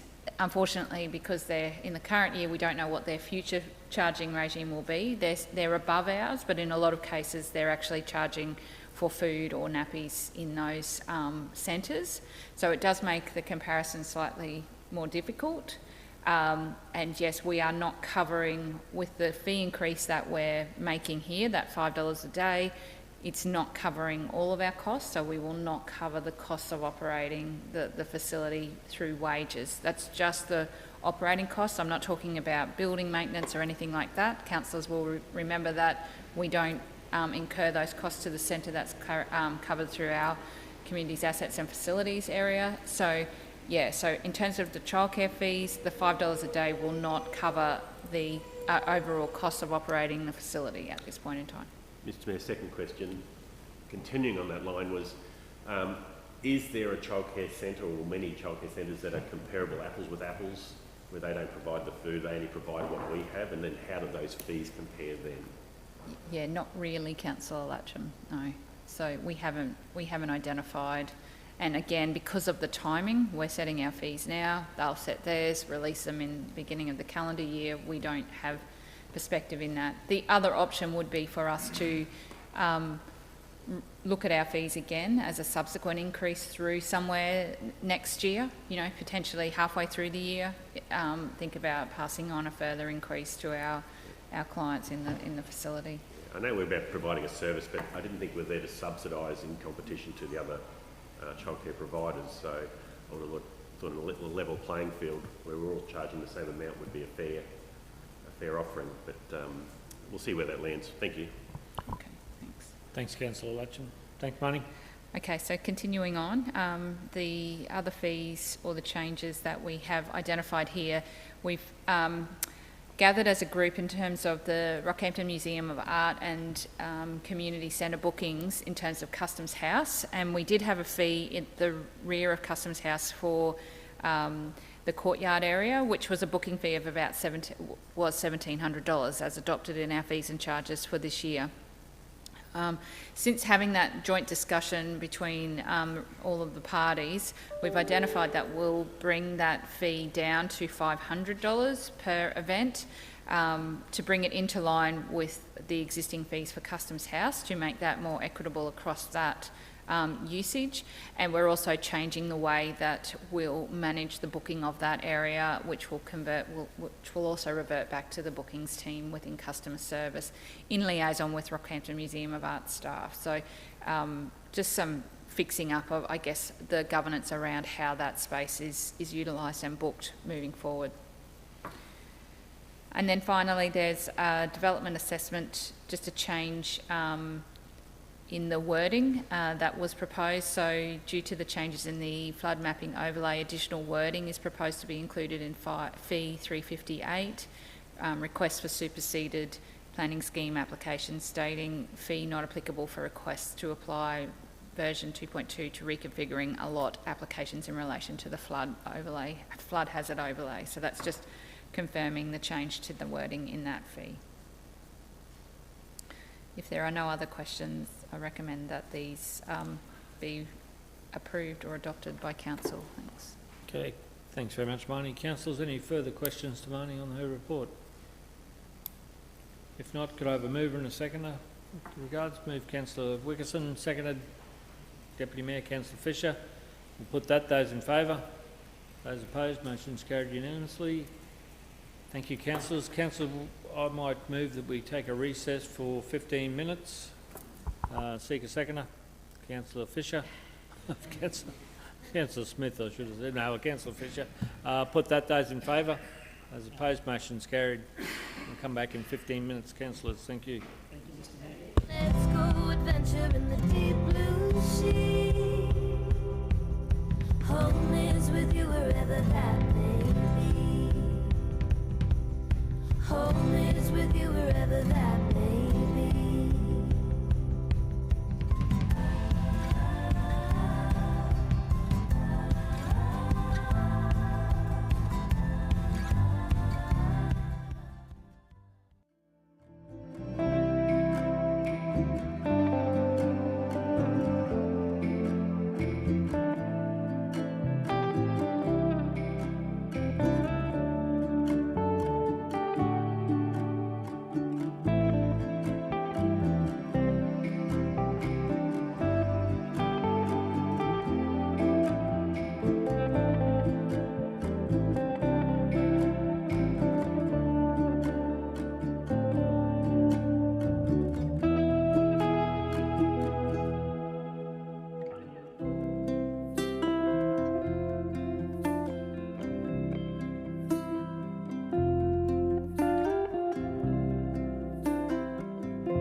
Now that we've arrived here, I would not change a thing.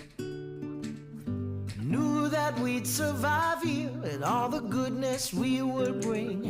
Of this I sing. Everybody swimming in sunshine, everybody feeling fine. Everybody join the front line, ain't nobody left behind. Everybody swimming in sunshine, everybody feeling fine. Everybody join the front line, ain't nobody left behind. Everybody swimming.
ups and downs. I wanna see how the world turns round. Let's go adventure in the deep blue sea. Home is with you wherever that may be. Home is with you wherever that may be.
Now that we've arrived here, I would not change a thing.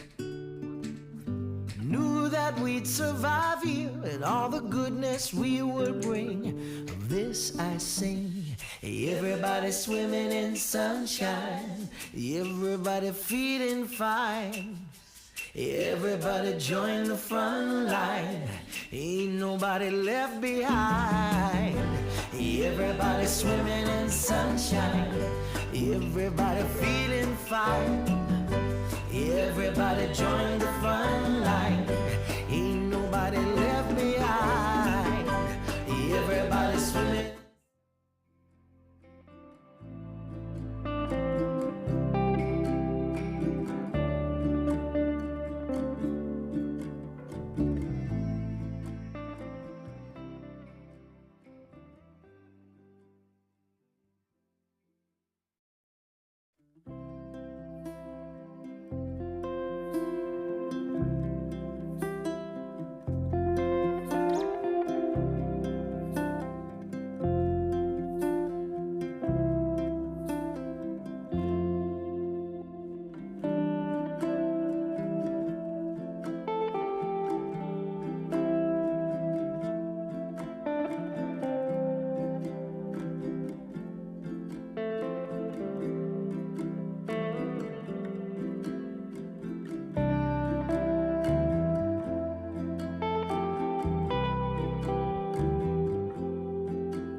Taking the good with the ups and downs.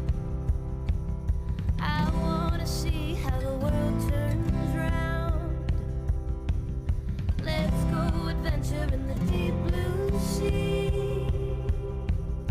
Home is with you wherever that may be. Home is with you wherever that may be.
Now that we've arrived here, I would not change a thing. Knew that we'd survive here and all the goodness we would bring. Of this I sing. Everybody swimming in sunshine, everybody feeling fine. Everybody join the front line, ain't nobody left behind. Everybody swimming in sunshine, everybody feeling fine. Everybody join the front line, ain't nobody left behind. Everybody swimming.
Taking the good with the ups and downs. I wanna see how the world turns round. Let's go adventure in the deep blue sea. Home is with you wherever that may be. Home is with you wherever that may be.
Now that we've arrived here, I would not change a thing. Knew that we'd survive here and all the goodness we would bring. Of this I sing. Everybody swimming in sunshine, everybody feeling fine. Everybody join the front line, ain't nobody left behind. Everybody swimming in sunshine, everybody feeling fine. Everybody join the front line, ain't nobody left behind.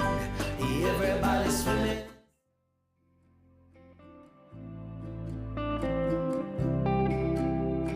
I'm happy to move that we resume the council meeting. Seek a seconder. Councillor Smith. I'll put that. Those in favour? Those opposed? Motion's carried. Thanks very much, councillors. We'll move straight on to our next item, which is 11.8, Summary Budget Management Report for the period ending the 31st of October 23. And thanks very much, Marnie. Thank you, Mr Mayor. So presented to Council is the Summary Budget Management Report for the end of October 2023. Around 33.3% of our budget is the position that we're in at present. The operating revenue compared to our adopted budget is at 43%, generally due to the net rates and charges that have been levied up to the 31st of December. We're also seeing that fees and charges and private and recoverable works are ahead of budget at 36% and 39% respectively. Other income is also above budget at 40%, due mainly to the additional car rental concession income from the airport. Generally speaking, all other revenue items are within proximity to the budget. In terms of the operating expenditure, it's sitting below budget at 32%, contractors and consultants 29%, asset operational 30%, admin expenses at 25% and other expenses at 30%. So fairly within budget there in terms of our operating position. In terms of our capital income, it's sitting at 15% of the carryover capital budget, mainly due to not having received those capital grants that are tied to performance, and similarly capital expenditure is sitting at 19% of the capital budget, with carryover expenditure from 22-23 being 8.6 million. So where we are sitting, our investments are at $78.7 million as at the end of the month of October, and total loans were at $126.5 million. We did see $30 million spent in the capital program during those first 4 months of the financial year. However, we will need to see an uptick, which we expect will happen with some of those major capital projects that we're moving towards, such as the Mount Morgan pipeline. Council also next week during the briefing session will bring to you some information in relation to the budget review process that we're currently underway with the intention to bring the report to the December meeting for adoption. So we'll see some of the changes there when we discuss that next week. Other than that, the recommendation is that the report be received. Okay, thanks very much, Marnie. Councillors, any questions to Marnie? Okay, I think we'll all be waiting to have a look at that workshop and have a look at that budget review. So that'll give us a bit of a better indication on how we're tracking, and I'm sure we'll get plenty of questions at that point in time. If there's no questions, councillors, I'm happy to move officer's report. Seek a seconder. Seconded Deputy Mayor Councillor Fisher. I'll put that. Those in favour? Those opposed? Motion's carried unanimously. Thank you. Move on to our next item, 11.9, the review of Council's caretaker policy and councillor acceptable requests guidelines policy, and hand over to Ross to present that report. Thank you, Ross. Thank you, Mr Mayor. These policies are presented today purely they're due. 4 years come around, it's timing. Over the last course of 4 years, we've had from our perspective, no real issues with it from council, so they're not brought here because there's been issues, time refresh, nothing like that. It's pure time. You'll see in the tracked changes that the caretaker policy is mostly administrative changes have been put through there. The same with the councillor acceptable request guidelines policy, mostly administrative changes. We have made it also updated for the administrative support, because council do need to actually talk and give somewhat directions to that staff. So we've just clarified that in that policy. So other than that, Mr Mayor, there shouldn't be too many other changes in that. Okay, thanks very much. Ross, questions, councillors? Councillor Rutherford. Thanks, Mr Mayor. Just something simple, Ross. I'm wondering, it's been changed to leadership team in here quite a lot through the document, from general managers to leadership team. I'm just wondering whether we could have a list of who actually sits in the leadership team, please, so that we know who it is we can through the chair. talk to. Yeah. Sorry, just checking through the chair. It should be in the definitions in the front. Who sits on the leadership team? It may be, I thought I did have a flick through that. I may have missed it. In the acceptable request guideline, it does, sits there. The other policy, you may need to add that in. The caretaker policy. If it's relevant to that policy, we can add it in. Yeah, thanks, Councillor Rutherford. Good point. Councillor Wickerson. Thanks, Mr. Mayor. I can't find it on the report here, but it's to do with use of our council vehicles during that election period. And because of such discreet signage on my car, I'm just wondering, Mr. CEO, what, if anything, I need to cover up on that. But when I got that done, I had some surplus colour made, so I can cover up bits of it if need be. But the way it reads in the report from memory, obviously you can't have, vote one on your car, but if I've just got the day-to-day signage that says I'm a councillor, is that still permitted during the caretaker period, or should I cover parts of that up? You could probably keep using it, but my suggestion would be that you... for work purposes only? Yeah, don't go whacking in signs and things with it. Okay, but other than that, if it's just for day-to-day work operation, not a problem with any of it? Not a problem, it could just be a perception of it though. Perception, that's right. Perception could be the issue. If you're, sorry, go Ross. Through the chair, I'm sorry if I didn't hear all the question, but if it was about private use of the vehicle, where you buy the rights to it? No, sorry. It's about signage on the vehicles itself. The councillor signage. Or the councillor signs on the car. Yeah, so remove it through that period. Yeah, but my suggestion is to remove it. It's stuck on. Yeah. Which parts should I cover up? Cover. Your head. Cover. Huh? It is around the matter of perception. Would a person believe that you're promoting yourself and the use of the council vehicle?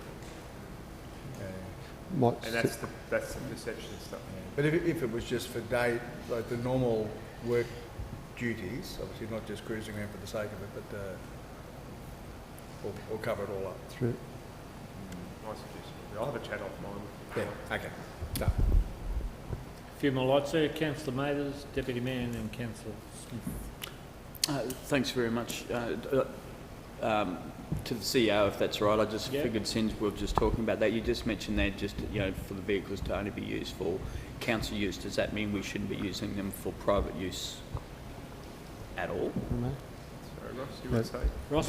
Through the chair, private use, if you purchase the private use, you can still use it for private use, and that's included in the policy. Clarifies it in there. So all we're suggesting is cover your signage. Yeah, okay, right. No, that's all. I just wanted to clarify that just because you sort of said only for business use. So, all right, thank you. Councillor Fisher. Yeah, actually, Councillor Wickerson raised a really good point, and I thought I read in North Queensland there was one councillor last election got into trouble because he didn't cover up all the signs, but just parts of it. Would it be possible to have just a clarification, just a note, so that we don't get caught? We think we're doing the right thing, but sometimes you still get pinged, but just exactly what anything I say, sorry Councillor Fisher, anything I say won't save you. Yeah. And it is all a matter about the complaint that is lodged, if a complaint is lodged about you. Yeah. And a complaint is always potentially just about perception. Yeah. And that's where your knowledge of the voters and all of that comes into play. So okay, no, thank you. My suggestion is during the caretaker period, you've got private use of the vehicle, that's fine. Yep. But anything that could be perceived, and this is the perceived part, that you are promoting yourself, cover it up. Okay. No, thank you. Councillor Smith. We had this discussion before the 2020 election, and then at that time we were told that if you've always had signs on your car, which I've had for the last 12 years, when they're not falling off and finding them again, that was okay. But if you put them on, especially near the election, well, that wasn't. You weren't allowed to do that. But if you've always had signs on your car, as long as it didn't say vote one, that's correct. It was fine. That's partly correct, Councillor Smith. It is about the perception of what's the perception. If you think the perception's not going to matter, that's your call. Through the chair, Mr. Chair. For that, Ross. Through the chair, I was going to say, through the category, we're also, Damien's team's here and I'm here and Evan as well. If there's any questions through that period, we can certainly help through that period as well. It's a bit like the, if in doubt, step out sort of principle. If you think that, someone from the public could have a perception on that, then it's a councillor's discretion then. Okay. Councillor Fisher. Oh, sorry, Mr. Okay, Ross, any further on that report? If not, councillors, I'm happy to move as recommended. Seek a seconder. Councillor Kirkland, I'll put that. Those in favour? Those opposed? Motion's carried unanimously. Thank you. We'll move on to 10.10, the whole of council corporate performance report for the 31st of October. Councillors, that report is in the session. And again, I'm happy to move. If there's no questions to Ross in this part of the meeting, I'll move. Seek a seconder. Councillor Wickerson. I'll put that. Those in favour? Those opposed? Motion's carried unanimously. Thanks very much for that, Ross. Councillors, that's the end of our agenda items. We have no questions on notice. We do have a closed session, a confidential matter with regards to a letter that needs to be dealt with in closed session. So, in accordance with the provisions of section 254J3 of the Local Government Regs, 2012 Local Government resolved to move into discuss the matter in councils and consider necessary to close the meeting. Councillor Fisher. Urgent business just before? Yeah, you're right. If that's okay. Mr Mayor, if it's okay, I was going to actually ask if we could have a report from Parks about the work that they could be undertaking in the CBD in line with what Advance Rockhampton are doing with the shop fronts and that some of the gardens and that are in need. We might, we could talk about that when we have that discussion with the, in the session activation side. Okay, so more than happy. And I know that Alicia's currently away at the moment, Aaron is acting. Yeah. Is that Alicia and Peter are working on something as well? Okay, well, I'll leave it at that. I just thought having two departments working together. That's all right. Councillor Rutherford. Mr Mayor, if I could just make comment on the Heritage Village Christmas markets on the weekend. Absolutely unbelievable. I think 8,500 people through. People just kept coming and coming and coming. It was unbelievable. So congratulations to the staff involved in that. You know, our community certainly want to come out and enjoy things and be part of that bigger social encounters, I think. So, you know, to see so many people coming and enjoying the village, it was just unbelievable. Good, yeah. I think they may need to plan a little bit earlier with the parking or the traffic at the time was a little bit congested, but that's, you know, that's in Rocky, that's probably a good thing for us to accept and just to plan around that, that's all. Okay then, councillors, we'll move into these items of closed session. That the meeting now be closed to the public to discuss the following items, which is considered confidential in accordance with 2535J, the local government regs, for the reasons indicated. Confidential management letter. Happy to move. Seek a seconder. Councillor Kirkland, I'll put that. Those in favour? Motion's carried unanimously. And now that under S512, the meeting procedures, that the meeting moves into closed session, be closed to the public. Again, move Councillor Fisher, seconded Councillor Smith. I'll put that. Those in favour? Those opposed? Motion's carried, and we'll now move the meeting into closed session.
Now that we've arrived here, I would not change a thing.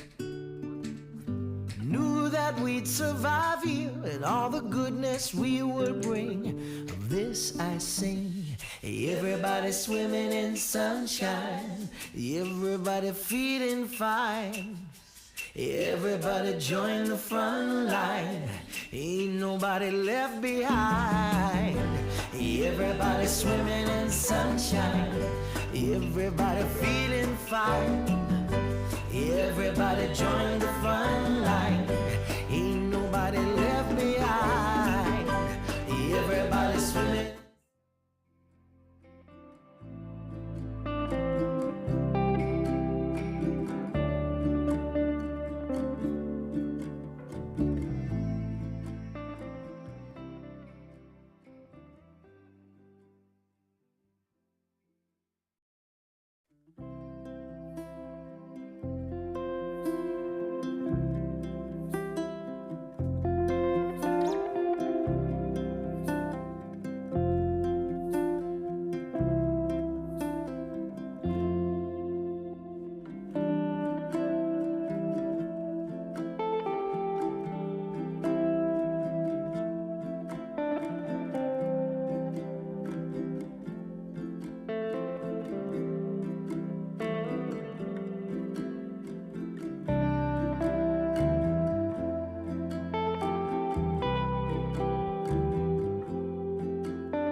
Taking the good with the ups and downs. I wanna see how the world turns round. Let's go adventure in the deep blue sea. Home is with you wherever that may be. Home is with you wherever that may be.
Now that we've arrived here, I would not change a thing.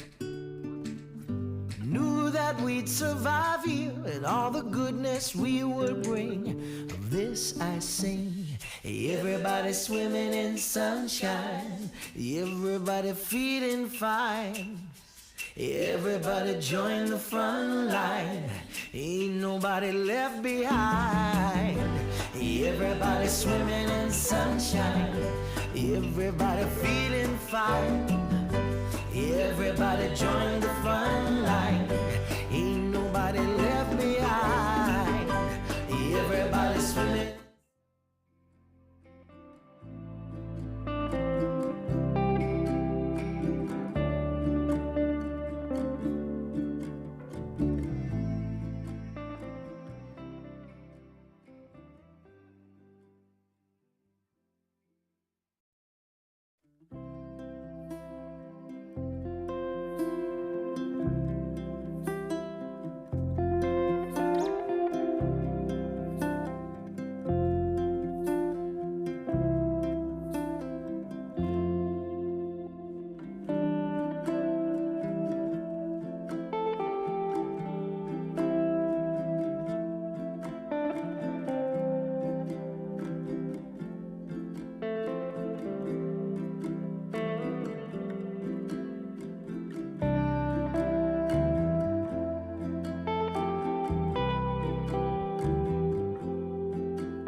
wherever that may be.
Now that we've arrived here, I would not change a thing. Knew that we'd survive here and all the goodness we would bring. Of this I sing. Everybody swimming in sunshine, everybody feeling fine. Everybody join the front line, ain't nobody left behind. Everybody swimming in sunshine, everybody feeling fine. Everybody join the front line, ain't nobody left behind. Everybody swimming.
Taking the good with the ups and downs.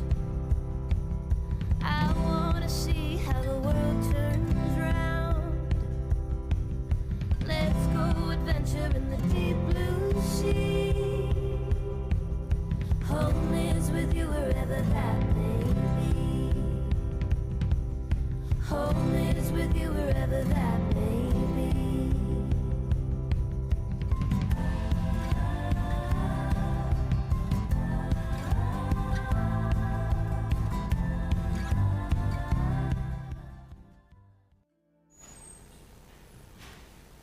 Thank you, councillors. We're back into the public, and the officer's recommendation is that the report be received. I'm happy to move that, and seconded Deputy Mayor Councillor Fisher. We'll put that. Those in favour? Those opposed? Motion's carried unanimously. Councillors, that brings us to the end of our agenda items today. Can I thank all the councillors for your participation and the officers for their reports, and I'll close the meeting. Thank you. Thank you.